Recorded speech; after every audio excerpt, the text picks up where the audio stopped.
ধৈৰ্য, আত্মবিশ্বাস, একাগ্ৰতা আৰু নিষ্ঠা থাকিলে পৃথিৱীত যে অসম্ভৱ বুলিবলৈ একোৱেই নাই।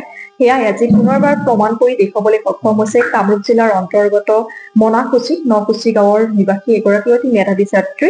তেখেতৰ নাম হৰ্ষিতা শৰ্মা। হৰ্ষিতাই সদ্য ঘোষিত CBSE ক্লাছ 10ৰ বোৰ্ড এক্সামত তেখেতে সুখ্যাতিৰে উত্তীৰ্ণ হৈছে। 88.8% লৈ তেওঁ সমগ্ৰ যি অঞ্চললৈ গৌৰৱ কৰি আনিবলৈ সক্ষম হৈছে, সমগ্ৰ মনাকুচি নকুচি অঞ্চললৈ। তেওঁ modern English medium senior secondary স্কুলৰ পৰা পৰীক্ষাত উত্তীৰ্ণ হৈছে আৰু ভৱিষ্যতে এগৰাকী প্ৰশাসনিক বিষয়া হোৱাৰ সপোন দেখিছে হৰ্ষিতাই। আমি হৰ্ষিতাৰ বাসগৃহত উপস্থিত হৈছো আৰু হৰ্ষিতাৰ সৈতে কথা পাতিবলৈ চেষ্টা কৰিম। হৰ্ষিতা, তোমাক প্ৰথমে অভিনন্দন জনাইছো। কেনেকুৱা লাগিছে ইমানটা ভাল ৰিজাল্ট কৰিছা তুমি? ভাল লাগিছে। কোৱাচোন তুমি ক'ৰ পৰা কেনেকৈ পাছ কৰিবা? মই মডাৰ্ণ ইংলিছ মিডিয়াম চিনিয়ৰ ছেকেণ্ডাৰীৰ পৰা পাছ কৰিছো। পাৰ্চেণ্টেজ কিমান তোমাৰ? Percentage 88.8। Science, Assamese, English, IT আৰু ছ'চিয়েল সায়েন্স।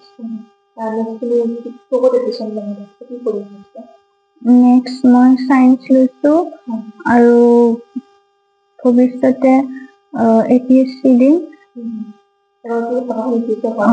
হয়। আৰু মা-দেউতাই কেনেকুৱা হেল্প কৰিছিল? মা-দেউতাও মোক বহুত হেল্প কৰিছে আৰু ছাপোৰ্ট কৰিছে আৰু স্কুলৰো শিক্ষকসকলে ভালদৰে পঢ়াইছে আৰু গাইডেন্স দিছে আৰু অনলাইনতো মই বহুতখিনি পঢ়িব পাৰিছো। তুমি মা-দেউতা বা শিক্ষকখিনিক কি ক'বা? থেংক ইউ গাইডেন্স আৰু ছাপোৰ্টৰ কাৰণে। আপোনালোকে যেনেকৈ আহিছে বিচাৰি, তাৰ কাৰণে আপোনালোককো ধন্যবাদ জনালো। আৰু লগতে মই মডাৰ্ণ ইংলিছ মিডিয়াম হাইস্কুলৰ পৰাই মানে শিক্ষাগুৰুসকলে ঘৰত আহি তাক যিখিনি মানে ইচ্ছা দিছিলে তেওঁলোককো ধন্যবাদ জনালো। আৰু তাইও পঢ়া শুনা কৰিছিলে ঘৰত।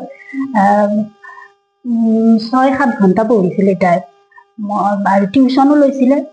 আৰু এনেকুৱা কৰি ৰিজাল্ট দিবৰ দিনা বিৰাট ভালে লাগিল। আৰু তথাপিতো আৰু অলপ তাই মানে 90% হ'লে তাই খুব ভাল পালে হয়, অকণমানৰ কাৰণে নহ'ল। আৰু তথাপিতো মই কৈছো আৰু কথা নাই, ভৱিষ্যতে এজন ভাল প্ৰশাসনিক বিষয়া হোৱাৰ সপোন দেখিছে, এইটো যাতে আৰু পূৰণ হয় তাৰে কামনা কৰিলো। আৰু আপোনালোকক যিকেইটা টিভি চেনেল আহিছে, ঘৰ বিচাৰি আহিছে, গতিকে ক্ষেত্ৰত আপোনালোকক আমি অতিকৈ শুভেচ্ছা বা আনন্দিত হৈছোঁ। আমি আপোনালোকক ধন্যবাদ জ্ঞাপন কৰিছোঁ। আপোনালোকে এই যিটো সুখ্যাতি মোৰ ছোৱালী হৰ্ষিতা শৰ্মাই হাজোৰ নকুচি গাঁৱৰ পৰা modern English medium senior secondary school হাজোৰ পৰা এইবেলি ক্লাছ 10 CBSE পৰীক্ষাৰ 80.8 পাই নম্বৰ পৰা সুখ্যাতিৰে উত্তীৰ্ণ হৈছে। তেওঁ 5খন ছাবজেক্টত লেটাৰ পাইছে। গতিকে আমি মা-দেউতা হিচাপে আমি অতিকে আনন্দিত আৰু খুব গৌৰৱ অনুভৱ কৰিছোঁ। লগতে এই ক্ষেত্ৰত আমি অতিকে আনন্দিত আৰু আমাৰ যিসকল শিক্ষাগুৰু আছে এই স্কুলৰ মডাৰ্ণ ইংলিছ মিডিয়ামৰ তেখেতসকলে বহুতখিনি সহায় কৰিছে। আমাক ঘৰলৈ বিচাৰি আহিছে, আহি পেলাই উৎসাহ যোগাইছে যে আপোনালোকে ভাল ৰিজাল্ট কৰিব লাগিব, ভালকৈ পঢ়িব লাগিব, ডেইলি 12-13 ঘণ্টা পঢ়িব লাগিব। আৰু সেই হিচাপে তেখেতসকলৰ যিখিনি গাইডেন্স, সেই গাইডেন্সখিনি আমাৰ ছোৱালীয়ে আখৰে পালন কৰিছে, যথেষ্ট কষ্ট কৰিছে। এই ক্ষেত্ৰত মই দেউতাক হিচাপে তেওঁক বহুতখিনি সহায় কৰিছোঁ। মোৰ ডিউটি সমাজ কল্যাণ বিভাগত চাকৰি কৰোঁ আনুষ্ঠানিক হিচাপে। গতিকে মই ডিউটি বেলতলা, বেলতলাৰ পৰা আহি মই তেখেতক টিউচন নিয়া ৰাতি 7-8লৈকে এইখিনি বতাহ বৰষুণ নেওচি তেওঁক আমি এইখিনি উৎসাহ যোগাবলৈ সক্ষম হৈছোঁ। তেওঁ যি বিচাৰিছে মই সেইখিনি দিবলৈ কুণ্ঠাবোধ কৰা নাই। যি যেনেকৈ লাগে কিতাপ বহি কলম গোটেইবিলাক দিয়া হৈছে, সা সুবিধা পঢ়া শুনা অনলাইন ক্লাছো কৰিছে। অনলাইন ক্লাছ মই এডমিশ্যন দিয়াই দিছোঁ। ৰাতি 3-4 অনলাইন ক্লাছ কৰিছে।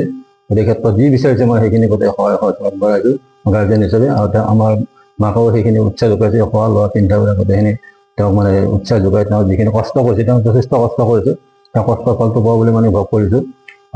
বহুতখিনি কষ্ট কৰিছে তেওঁ, পঢ়া শুনা খোৱা লোৱা ডেইলি দিনটো পঢ়িয়ে থাকে। গতিকে সেই ক্ষেত্ৰত তেখেতে মানুহে কয় যে কষ্ট কৰিলে সুনাম পোৱা যায়, কষ্টৰ ফলটো কেতিয়াও অথলে নাযায়, কষ্টৰ ফলটো সদায় মিঠা হয় বুলি কয় মানুহে। গতিকে সেই ফলটো পাবলৈ সক্ষম হৈছোঁ। আৰু এই ক্ষেত্ৰত আমি তেওঁক অনুপ্ৰাণিত কৰিছোঁ যে আগলৈ যাতে এজন ভাল প্ৰশাসনিক বিষয় হ'ব পাৰে, APSC বা APSC কমপ্লিট কৰি পেলাই। আজিকালিতো চবেই ডক্টৰ ইঞ্জিনিয়াৰে হয়। গতিকে আমি অলপ বেছিকৈ আমি হিচাপে APSC হওক বা APSC হওক এজন ভাল প্ৰশাসনিক বিষয় হয়, যাতে ৰাইজৰ সেৱা কৰিব পাৰে, ৰাইজৰ সমাজ সেৱা কৰিব পাৰে। মানুহে অকল পলিটিক্স কৰি সমাজ সেৱা কৰিব নোৱাৰে, পঢ়া শুনা কৰি মানুহে ভাল প্ৰশাসনিক বিষয়া হৈ ভাল ৰাইজৰ সেৱা কৰিব পাৰে। সেই ক্ষেত্ৰত মই তেওঁক উৎসাহ যোগাই আছোঁ। আৰু তেওঁ এইখিনি পাৰিব বুলি মোৰ বিশ্বাস আছে আৰু এই বিশ্বাস আগত লৈ মই তেওঁ অনাগত দিনত অতি সাহসেৰে আগবাঢ়ি যাবলৈ মানে উৎসাহ যোগাই আছোঁ আৰু এই ক্ষেত্ৰত আমি যিখিনি সহায় সহযোগ লাগে আমি সহায় আগবঢ়াম আৰু এই ক্ষেত্ৰত তেওঁৰ আমাৰ বৰদেউতাক আছে তপন কুমাৰ শৰ্মা তেওঁ অসম বধিৰ সন্থাৰ সাধাৰণ সম্পাদক তেওঁৰ দাদাক বা আইতাকহঁতে বা দেউতাক হওক আমাৰ তেওঁৰ আইতাক আছে আইতাকো নাই গতিকে গোটেইখিনি তেওঁ উৎসাহ যোগাইছে ৰিজাল্টটো ভাল হ'ব লাগে গতিকে সেই আশীৰ্বাদবিলাক ক্ষীৰত লৈ তেওঁ আগবাঢ়ি গৈছে আৰু আমি আশা ৰাখিছোঁ অনাগত দিনত যাতে এই আশীৰ্বাদ ক্ষীৰত লৈ তেওঁ আৰু আগবাঢ়ি যাব পাৰে আৰু ভৱিষ্যতে আৰু সুনাম কৰিব পাৰে